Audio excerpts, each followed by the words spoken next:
ፋሲካ በነገራችን ላይ የኦሪት በዓል ነው። በአዲስ ኪዳን ትንሳኤ ነው። አንዳንዴ በንግግር ይቀላቀልብናል። ፋሲካ ደርሷል እንችላለን፣ ፋሲካ ላከብረው እንችላለን። ፋሲካ የአይሁድ በዓል ነው፣ በኦሪት የነበረ ነው። ትንሳኤ የአዲስ ኪዳን የክርስቶስ መነሳት። የአይሁድ በዓል ደግሞ እስራኤል ከግብጽ የወጡበት ነው። ያ ደግሞ ምእመናን ከሲኦል የወጡበት ነው። ተመሳሳይ ታሪክ ኖሮም እንኳን ፋሲካ የብሉይ ኪዳን ነው፣ የአይሁድ በዓል ነው። ትንሳኤ ደግሞ የአዲስ ኪዳን የክርስቶስ በዓል ነው ማለት ነው። እና ዘወረደ ማለት የወረደ ቀጥተኛ ትርጉሙ የወረደ ማለት ነው። የወረደ ስንል ምን አይነት መውረድ ነው? የወረደ ማን ነው? በየት ወረደ? ከየት ወረደ? ትንቢቱ ሲደርስ ጊዜው ሲፈጸም ሐዋርያው ቅዱስ ጳውሎስ እንደተናገረው ዋመበጻ ጊዜው ፈኖ እግዚአብሔር ወልዶ ወተወልደ እምእሲ ጊዜው በደረሰ ጊዜ እግዚአብሔር ልጁን ሰደደ ከሴት ተወለደ ብሎ እንደነገረን ከሰማይ የወረደ ከድንግል ማርያም የተወለደ መድኃኔዓለም ክርስቶስን የምናስተምርበት፣ የምንማርበት፣ የምንረዳበት ምን አደረገ ወደዚህ ምድር መጥቶ ምን ሊያደርግስ ተወለደ፣ ከማንስ ተወለደ፣ ከተወለደ በኋላ ምን ሰራ፣ መጾሙን፣ መጸለዩን፣ ገዳም መግባቱን፣ መጠመቁን ሁሉ የምንማርበት የጾም ጊዜ ወይ ደግሞ የሳምንት ጊዜ ዘወረደ እምላእሉ አይሁድ ሰቀሉ ያለ መሞቱን መሰቀሉ ሳይቀር የምንማርበት ያንን ነው ማለት ነው። ቤተ እግዚአብሔር አሁን እንደው ነገ እሁድ ነው ጧት ብትመጪ ቅዳሴ እየተቀደሰ ተሰጦ እየተቀበለ ሰው ቆሞ በተመስጦ ሲያመሰግን ለማግኘት የምትጓጉይ የምትጠብቂው እሱ ነው። ነገር ግን አህያው፣ በቅሎ፣ ፈረሱ፣ ላሙ፣ በሬው፣ ፍየሉ፣ በጉ፣ ዶሮ፣ እርቡ እንደው በቃ ገበኛው ጠረጴዛውን ዘርግቶ ሲሸጥ ታገኝ እንደምንደግኝ ያስቢ ትደነግጫለሽ። ሰላም ውድ የንስር አምባ ሚዲያ ቤተሰቦቻችን እንደምን ሰነበታችሁ? ይህ በንስር አምባ ሚዲያ እየተዘጋጀ የሚቀርብላችሁ ስንቅ ፕሮግራማችን ነው። ዛሬ ከስቱዲዮ ወጣ ብለን በደብረ ሰላም በዓለ እግዚአብሔር ቤተክርስቲያን ነው የምንገኘው። ከአባታችን ጋር ስለ አብይ ጾም ሳምንታት ትርጓሜ የምንነጋገር ይሆናል። አብራችሁን ቆዩ። እሺ አባታችን እኛን አክብረው እዚህ ስለተገኙ በእግዚአብሔር ስም በጣም ነው የምናመሰግኖት። ለተመልካቾቻችን ራስዎትን አስተዋውቁልንና ወደ ጥያቄያችን እናልፋለን። እሺ በስመ አብ ወወልድ ወመንፈስ ቅዱስ አሐዱ አምላክ። በባህር ዳር ደብረ ሰላም በዓለ እግዚአብሔር ቤተክርስቲያን የአዲስ ኪዳን ትርጓሜ መምህርና የስብከተ ወንጌል ክፍል ኃላፊ ነኝ። መርጌታ ፍሬሕይወት በቀለ እባላለሁኝ። እናንተም ይህን መርሃ ግብር ለማዘጋጀት ወደ ደብረ ሰላም በዓለ እግዚአብሔር ቤተክርስቲያን ስለመጣችሁ በእጅጉ በእግዚአብሔር ስምና ቤተክርስቲያን ስም እናመሰግናለን። ስለ አብይ ጾም ሳምንታት ትርጓሜ እና ትርጉማቸውስ እንዴት ተሰየሙ የሚሉትን ነው እርስዎን ልንጠይቅ የመጣ ነው ዛሬና ከመጀመሪያው ሳምንት ጀምረን እስከ መጻጉዕ ድረስ ያሉትን የመጀመሪያው ሳምንት ዘወረደ የዘወረደን ትርጓሜ መጀመሪያ ይንገሩን እስኪ አባቴ። እንግዲህ አብይ ጾም 8 ሳምንታትን በውስጡ ይዟል። የ8ቱ ሳምንታት የራሳቸው የሆነ ስያሜ አላቸው። የስያሜያቸውም ትርጉምና ይዘት በውስጡ ያላቸው ናቸው። በመሆኑም የመጀመሪያው ሳምንት ዘወረደ የሚል ስያሜ አለው። ዘወረደ ማለት የወረደ ቀጥተኛ ትርጉሙ የወረደ ማለት ነው።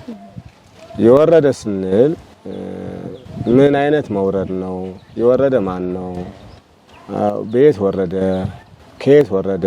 የሚለውንም ሊሰጠን የሚችል ትርጉም በይዘቱ ይዘን እናገኛለን ማለትና አብይ ጾም ማለት ቀጥተኛ ትርጉም ታላቁ ጾም ማለት ነው።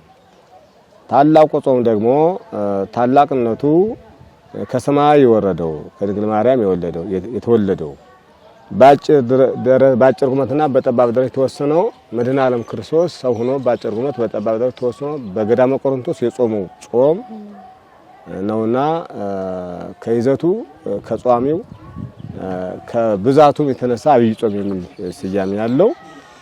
ስለዚህ ከሰማይ የወረደው መድኃኔዓለም ክርስቶስ የጾመው ጾም ነው። በመሆኑ የመጀመሪያው ሳምንት ከሰማይ የወረደው መድኃኔዓለም ክርስቶስ የጾመው ነውና ወደዚህ ምድር መጥቶ በመጾም በመጸለይ በማስተማር በመስገድ ይሄን ሁሉ አርያ በመሆን ያሳየን ሳምንት የሚጠቀስበት ጊዜ ነውና ይልቁንም 5500 ዘመን የክርስቶስን ሰው መሆን ከሰማይ መውረድ ዓለም ሲናፍቀው ሲጓጓለት ነቢያት በትንቢታቸው ካህናት በአገልግሎታቸው ሁሉም የሰው ልጅ ሁሉ ሲናፍቀው ሲጓጓለት የነበረው ጉዳይ የነበረበት ነው። በጣም የዓለም የትኩረት ጉዳይ የትኩረት አቅጣጫ ሆኖ ስለነበረ እና ትንቢቱ ሲደርስ ጊዜው ሲፈጸም ሐዋርያው ቅዱስ ጳውሎስ እንደተናገረው ዋመበጻ ጊዜው ፈኖ እግዚአብሔር ወልዶ ወተወልደ እምእሲ ጊዜው በደረሰ ጊዜ እግዚአብሔር ልጁን ሰደደ ከሴት ተወለደ ብሎ እንደነገረን ከሰማይ የወረደ ከድንግል ማርያም የተወለደ መድኃኔዓለም ክርስቶስን የምናስተምርበት የምንማርበት የምንረዳበት ምን አደረገ ወደዚህ ምድር መጥቶ ምን ሊያደርግስ ተወለደ ከማንስ ተወለደ ከተወለደ በኋላ ምን ሰራ መጾሙን መጸለዩን ገዳም መግባቱን መጠመቁን ሁሉ የምንማርበት የጾም ጊዜ ወይ ደግሞ የሳምንት ጊዜ ዘወረደ እምላእሉ አይሁድ ሰቀሉ ያለ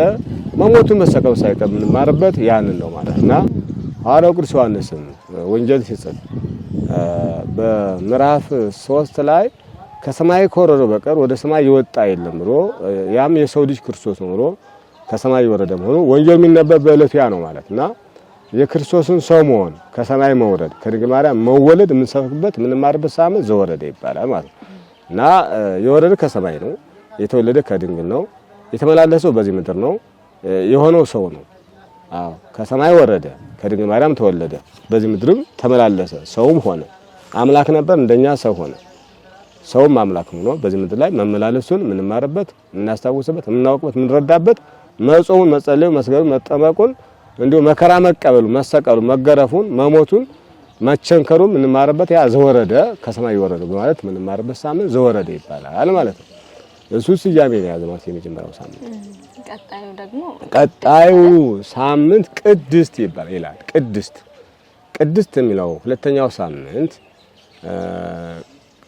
ቅድስት የሚለው ቃል ቀደሰ ከሚለው የግዕዝ ቃል የተገኘ ነው እና ቀደሰ ማለት ቀጥተኛ ትርጉሙ ለየ፣ አከበረ፣ አመሰገነ፣ አነጻ፣ አጸና የሚል ትርጉም አለው። እነዚህ ሁሉ ቀጥተኛ ትርጉም ናቸው። አሁን ባልኩት ሁሉ ቀደሰ ብሎ አሁን ባልኩት ሁሉ ይተረጎማል። አከበረ፣ ለየ፣ አጸና፣ አነጻ፣ አመሰገነ የሚል ትርጉም አለው ማለት ነው እና ስለዚህ ቅድስት ሲልም የተለየች ሳምንት ማለት ነው።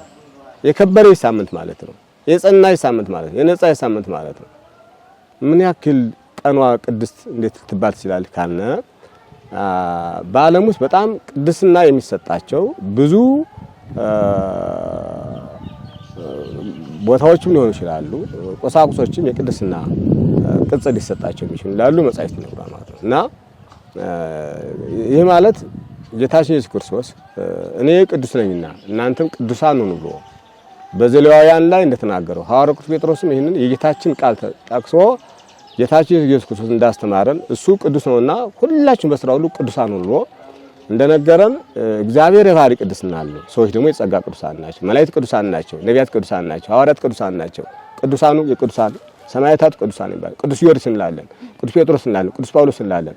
ወደ ሰማይ ላይ ስንል ቅዱስ ሚካኤል ቅዱስ ገብርኤል እንላለን ማለትና እኔ ቅዱስ ነኝና እናንተ ቅዱሳን ሁኑ እንዳልነው መጽሐፍ እንደነገረን እግዚአብሔር የባህሪ ቅድስና አለው። የባህሪ ቅድስና ማለት ከባህሪው የሚመነጭ ከራሱ የሚመነጭ ከሌላ ያላገኘው ማለት ነው። ቅድስናው ከራሱ የሚመነጭ ነው። የኛ ደግሞ በስራ የምናገኘው በጾም፣ በጸሎት፣ በፍቅር፣ በትህትና፣ በአገልግሎት ከእግዚአብሔር ጋር በመገናኘት የምናገኘው ይሄ ደግሞ የኛ የጸጋ ቅድስና ከእግዚአብሔር የምናገኘው የጸጋ ቅድስና ይባላል እና ስለዚህ ሰዎችን ቅዱሳን ይባላል። እግዚአብሔር የባህሪ ቅዱስ ነውና ከዚህም አልፎ ቅድስና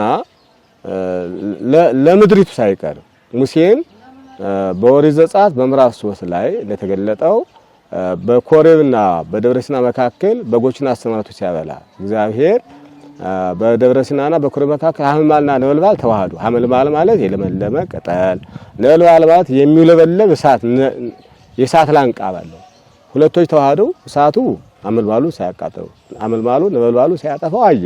ሙሴ ሊረዳ ቀረብ አለ እና ወደዚያ ሲቀረው ሙሴን ሙሴ ፍታት ወታነሳኔ ከመገድከ እስመ ዘተገጀዳ ምድር ቅድስት የቆምክባት ምድር ቅድስት ናትና ጫማን ከእግርህ አውልቅ ብሎ ለምድሪቱ ሳይቀር ቅድስና ቅጽል እንደሚሰጣት እግዚአብሔር በመጽሐፍ ቅዱስ ለሙሴ ነግሮታል። ስለዚህ ቅድስና ለሰው ብቻ ሳይሆን ለምድሪቱ እንኳን ሙሴ የቆምክባት ምድር በጫማ ተረግጣት አይገባም ቅድስት ናትና ጫማ ነው ተብሎ ታዟል ማለት ነው።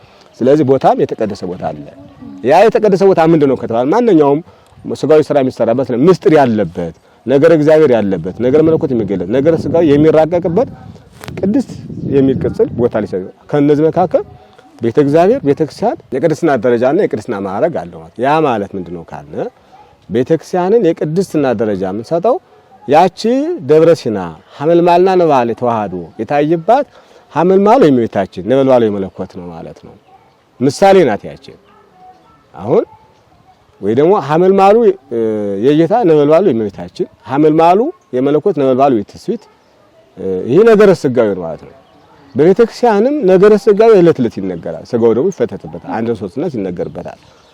ልጅነት እናገኝበታል። ተጠምቀን ከአብ ከወልድ ከመንፈስ እንጠመቀው። ስለዚህ ቅድስና ሊገባቸው ከሚያስፈልጉ ቦታዎች አንዱ ቤተ እግዚአብሔር ነው ቦታ ከተባለ ማለት ነው። ስለ እግዚአብሔር ለቦታው ሳይቀር በተመሳሳይ ኢያሱንም በመጽሐፈ ኢያሱ በምዕራፍ 5 ላይ ይህን ቃል እናገኘዋለን ማለት ነው። ለቦታዎች ቅድስና እንዳላቸው ማለት ነው። ሐዋርያው ቅዱስ ጴጥሮስን ደብረ ታቦርን ይሄንን ምስጢር በተገለጸልን ጊዜ በቅዱስ ተራራ ሳለን ይሄን ሰማን ብሎ ቅዱስ ተራራው ደብረ ታቦርን ሲገልጸው እናገኘዋለን ማለት ነው። እንዛሎን በደብረ መቅደሱ ደብር እርጉ ወደብር ቅዱስ ይላል ነው የእግዚአብሔር ዳዊት ነው የተቀደሰው ተራራ ይላል። የተቀደሰ ተራራ እና ክርስቶስ ምስጢረ መንግስቱን የገለጸበት ደብረ ታቦር ይባላል።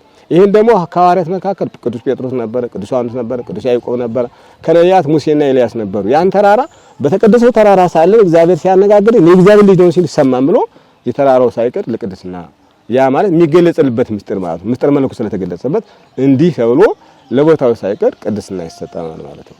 ከዚህ በተጨማሪ ጌታ ኢየሱስ ክርስቶስ በሚያስተምርበት ጊዜ ከተጠመቀ በኋላ ወደ ገዳመ ቆሮንቶስ ገብቶ ሲጾም ሲጸልይ በነበረበት ጊዜ ሰይጣን ፈተነው ይላልና ወደ ቅድስት ሀገርም ወሰደው ይላል። ወደ ቅድስት ሀገር ወሰደው ብሎ ቅድስት ሀገር ቅድስት ተብሎ ለሀገር ይቀጥላል። ያ ማለት የሚሰራው ስራ መልካም ስራ ይበዛበት፣ የሚጾምበት፣ የሚጸለይበት፣ የሚሰገድበት፣ የሚመጸወትበት፣ ሰው በፍቅር የሚኖርበት፣ ከእግዚአብሔር ጋር የሚገናኝበት፣ ስጋው ደግሞ የሚቀበልበት፣ ንስሐ የሚገባበት አገር ከሆነ ቅዱስ ነው ማለት ነው። ሰው በፍቅር የሚኖርበት ከሆነ እግዚአብሔር ፍቅር ነው፣ የእግዚአብሔር ስራ ይሰራል ማለት ነው። ሰው በንጽህና የሚኖርበት ከሆነ ሰው ንጹህ ነው፣ እግዚአብሔር ንጹህ ነው፣ የቅድስና ስራ ይሰራ ነው ማለት ነው። ሰው እንግዲህ በትህትና ከኖረ እግዚአብሔር ራሱን ዝቅ አድርጎ ትህትና ማለት ራሱን ዝቅ ማድረግ ስለሆነ ክርስቶስ ራሱ ዝቅ ያደረገው ስራ ክርስቶስን መከተል ስለሆነ እኔ ክርስቶስ እንደመስለው እናንተ ምን የምሰሉ ብሎ ቅዱስ ጳውሎስ እንደተናገረው በትህትና ስንኖር ክርስቶስ መሰላችን ነው፣ በፍቅር ስንኖር ክርስቶስ መከተላችን ነው። ምን ብሎናል እሱ? የኔ ደቀ መዛሙርት መሆናችሁ የሚታወቅ በፍቅር ብትኖሩ የኔ ደቀ መዛሙርት መሆናችሁ ይታወቃል ብሎ መለያችን ፍቅር መሆኑን እሱ ራሱ ስላስተማረን የሁሉ የቅድስና መለያ የቅድስና መለኪያ ነውና የሁሉ የሚሰራበት ቦታ ካለ ቦታው ሰዎች ለቅድስና የሚያበቃ ወይ ደግሞ የተቀደሱና የተለዩ ጸጋዎች የምናገኙት ሆኖ ለቦታ ሳይገ ቅድስና ይሰጣል ነው። ይህ ሁሉ ደግሞ ሰዎች እንዲከብሩበት እግዚአብሔር ያደረገው ችሮታ ስራ ነው። በመሆኑም ይሄ ሁለተኛው ሳምንት ቅድስት የሚለው በዋናነት አንደኛ ስለ ቅዱስ እግዚአብሔር የምናውቅበት፣ ሁለተኛ እኛ ለቅድስና እንድንበቃ የምንጾምበት፣ የምንጸልይበት፣ የምንሰግድበት፣ የምንመጸውትበት ከቀድሞ ይልቅ የበለጠ መልካም መንፈሳዊ አገልግሎት ለመስራት ምን ተጋበት ሳምንት በመሆኑ እግዚአብሔር ቅዱስ ሆኖ እኛንም ለቅድስና ሊያበቃን መውረዱን መጾም መጸለይ ያስታወስና ወይ ደግሞ ለቅድስና የበቁትን ያስታወስና በጾም እነ ሙሴ ቅድስና ደረጃ ደርሰዋል። እነ ኤልያስ ከሞት አምልጠዋል።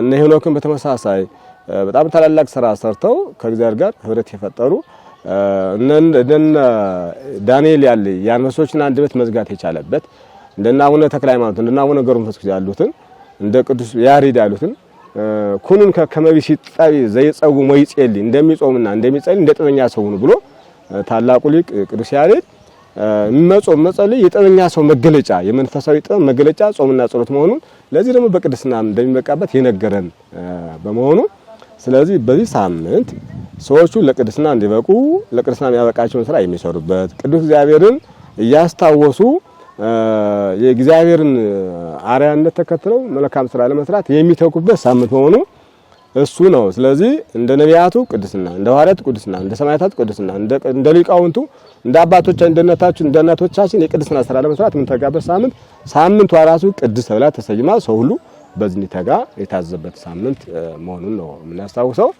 ሁለተኛው ሳምንት ይሄን ነው ያዘው ማለት ነው። ቀጣዩ አሁን የምንቀበላት ምኩራብ ነው። ሁለተኛው ወይ ደግሞ ሶስተኛው ምኩራብ የሚል ስያሜ ያለው ማለት ነው። ምኩራብስ ምንድነው ካልነ በቀጥተኛ ትርጉሙ ምኩራብ ከሆነ አዳራሽ የሚል ትርጉም ሊሰጠው ይችላል። ወይ ደግሞ እንደው አዳራሽ የቀጥታኛ ትርጉሙ ነው።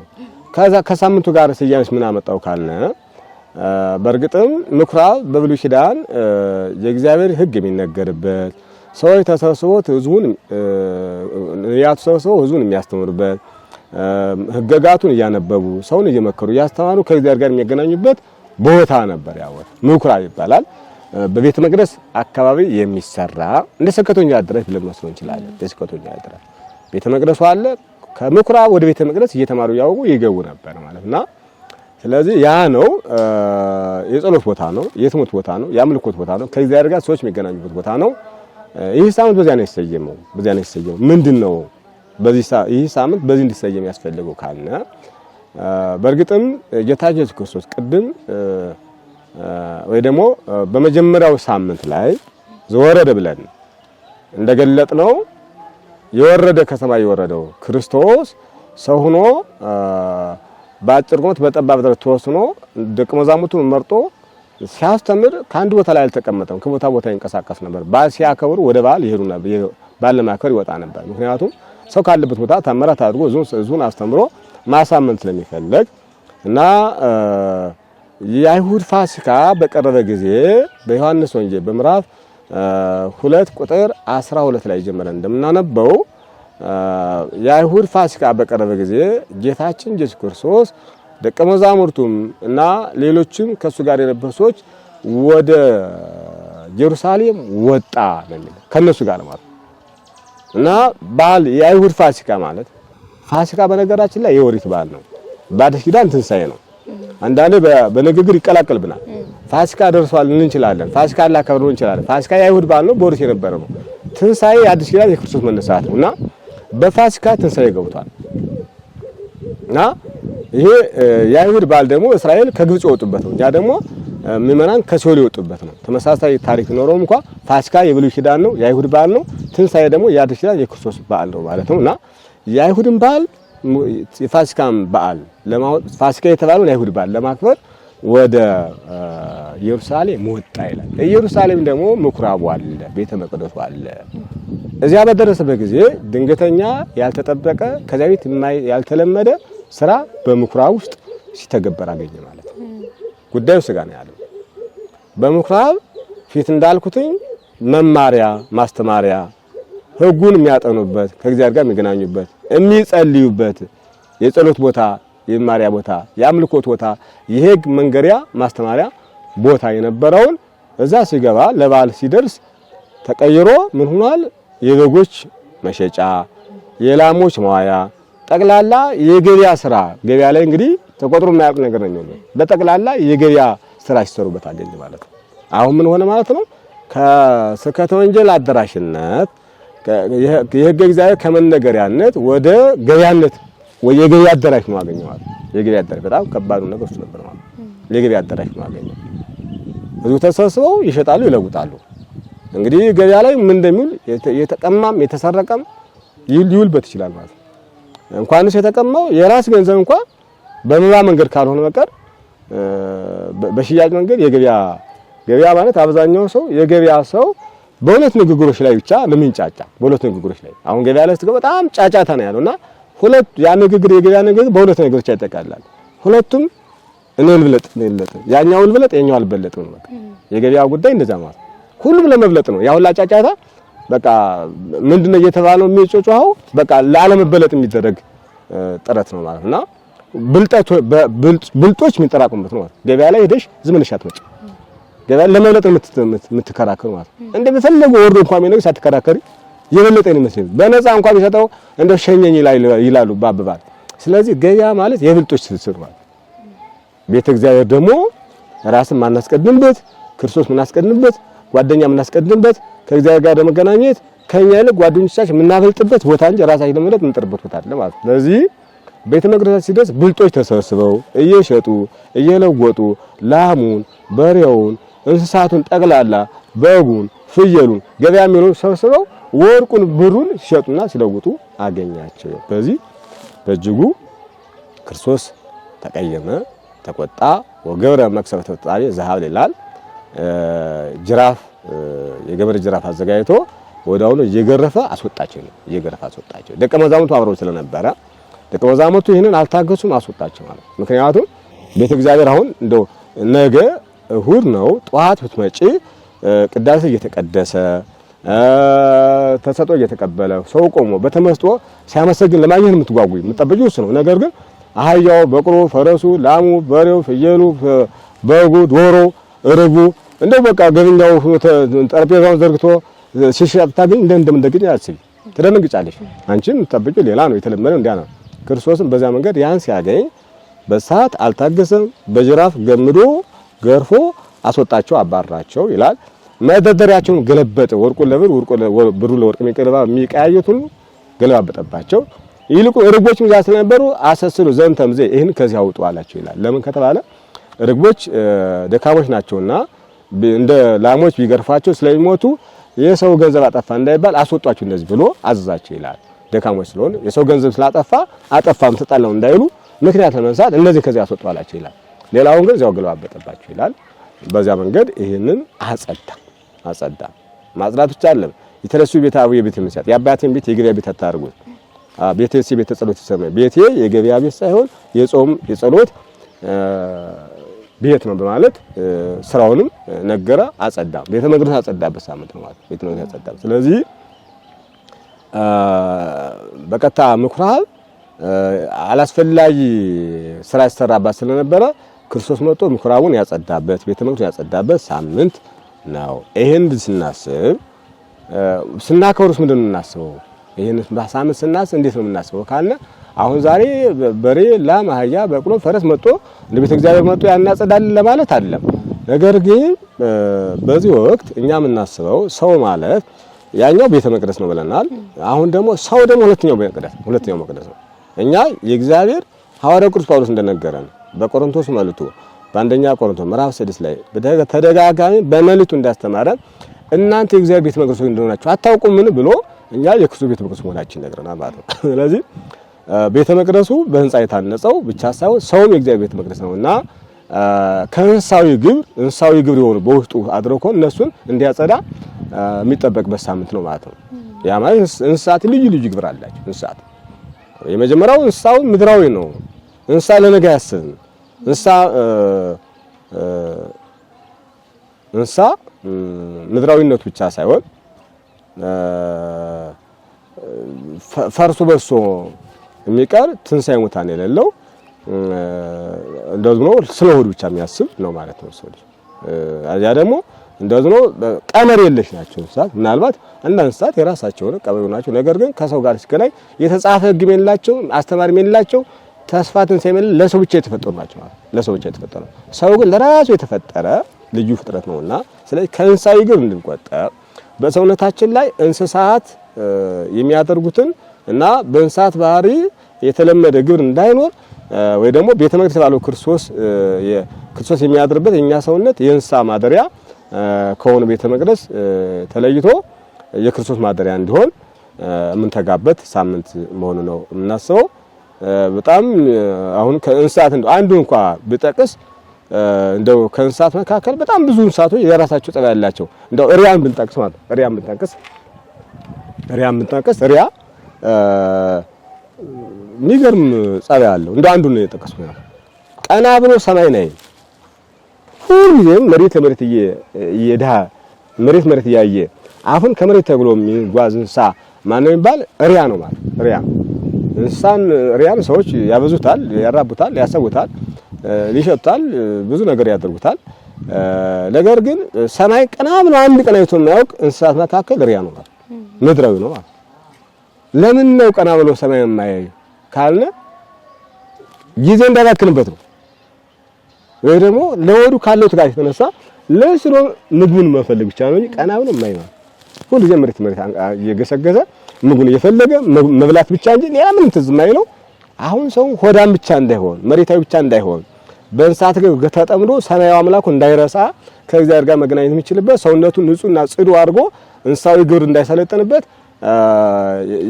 መላካዊ ባህሪ ሰው ማለት እንስሳዊ ግብርና መላካዊ ባህሪ ያለበት ነው ማለት ነው። እንደ እንስሳት እንበላለን፣ እንጠጣለን፣ እንተኛለን እና እንባዛለን። ይሄ እንስሳዊ ግብር ነው። እንደ መላእክት ደግሞ እንጾማለን፣ እንጸልያለን፣ እንሰግዳለን፣ እናመሰግናለን፣ ስጋውን እንቀበላለን፣ ሰማያዊ ተስፋ አለን ማለት ነው። ስለዚህ እንደ እንስሳዊ ግብራችን መብላት መጠጣትን በልክ ሆኖ መባዛትን በልክና በቀመር ሆኖ እንዲሁ መተኛትን በልክ ሆኖ ጠቅላላ እንስሳዊ ግብር ብቻ ሳይሆን ሰማያዊ ግብርና መላካዊ ግብርንም በውስጣችን እንድናሳደር በውስጣችን ያለውን ይሄን ከዚህ አውጡ የተባለ እንስሳዊ ግብር የሆነውን አስወግዱ ማለት የቻለበትና ያን እንድናስታውስ የታዘዝንበት ሳምንት መሆኑን ምኩራብ የክርስቶስ ቤት ነው የኛ ሰውነት እንድናጸዳ እንተጋበት ሳምንት መሆኑን ሊታወስ ይገባል፣ ልንገነዘበው ይገባል። አራተኛው ሳምንት መጻጉዕ አራተኛው ሳምንት መጻጉዕ ነው የሚለው። መጻጉዕ ደግሞ ከልጅ በተለየ ሁኔታ የሚገርም ሳምንት ነው። የሚገርም ሳምንት ነው። ምንድነው ከልጅ በተለየ ሁኔታ የሚገርመው ካለ ደግሞ መጻጉዕ ማለት በሽተኛ ሳምንት ማለት ነው። በሽተኛ ሳምንት ሳምንቱ እንዴት በሽተኛ ልንለው እንችላለን ካልነ በእውነትም ሳምንቱ ሰኞ ማክሰኞ በሽተኛ ሆኖ አለ።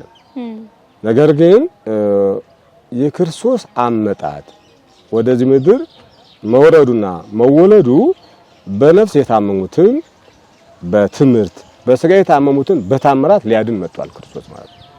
በስጋ የታመሙትን በታምራት አዳናቸው፣ በነፍስ የታመሙትን በትምህርት ፈወሳቸው፣ በስጋውም ፈወሳቸው፣ በነፍስ ፈወሳቸው፣ በጾም በጸሎት ፈወሳቸው በነፍስ የታመሙትን።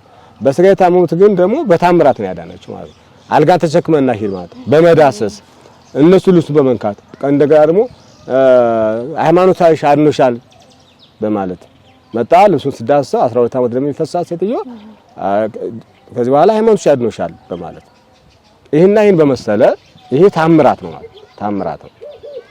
እና እነዚህ ሁሉ በሽተኞች በስጋቸውም ታመው በነፍሳቸውም ታመው በስጋቸው በታምራት ተፈወሱ በነፍሳቸው በትምህርት ተፈወሱ የሚታሰቡበት ሳምንት ደግሞ መቼ ነው ካለ ይሄ መጻጉዕ የተባለ ሳምንት ነው ማለት አዎ። እንዲያ ማለት ይሄ ሳምንት የክርስቶስን አዳኝነት የሰውን ድነት ፈላጊነት የክርስቶስን አምላክነት ካህሊነት ሁሉን ቻይነት ሰው ደግሞ ከእግዚአብሔር የሚያገኘው ምሕረትና ይቅርታ የሚጠብቅ መሆኑን በዮሐንስ ወንጌል በምዕራፍ 5 ከቁጥር 1 ጀምሮ ያለው ወንጌል ይነበባል።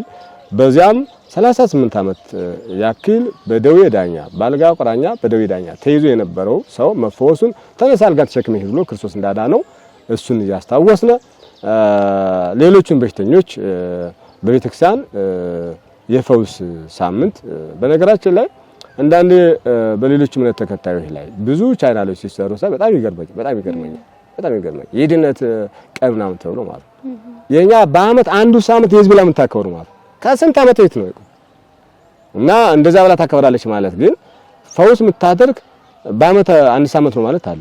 አመት ከአመት ታምራት ይደረጋል። አመት ከአመት ትምህርቱ እንደነሱ ስለማይነገር እንጂ በደንብ አተኩረት ሰጠን ብንመለከተው እንዳው በቅርቡ ከዚህ እንደው ወደ አቡነ ሐራ ጠጋ ብንል በገድላቱ ከተጻፈው ታምር በላይ ዛሬ ይደረጋል። በፈውስ ማለት ነው የሚፈወሰው በቀን የሚፈወሰው ሰው ማለት ነው።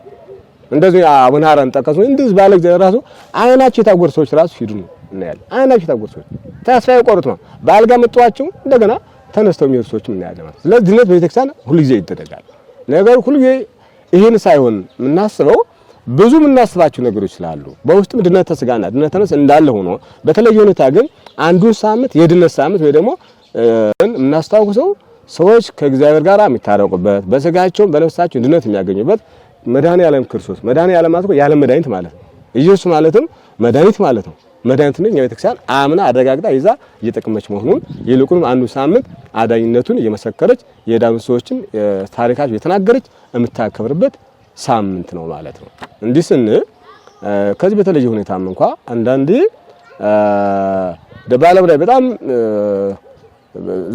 ዛሬ የመጡ በቤተክርስቲያን ከስንት ጊዜ የቆዩ ማለት ነው።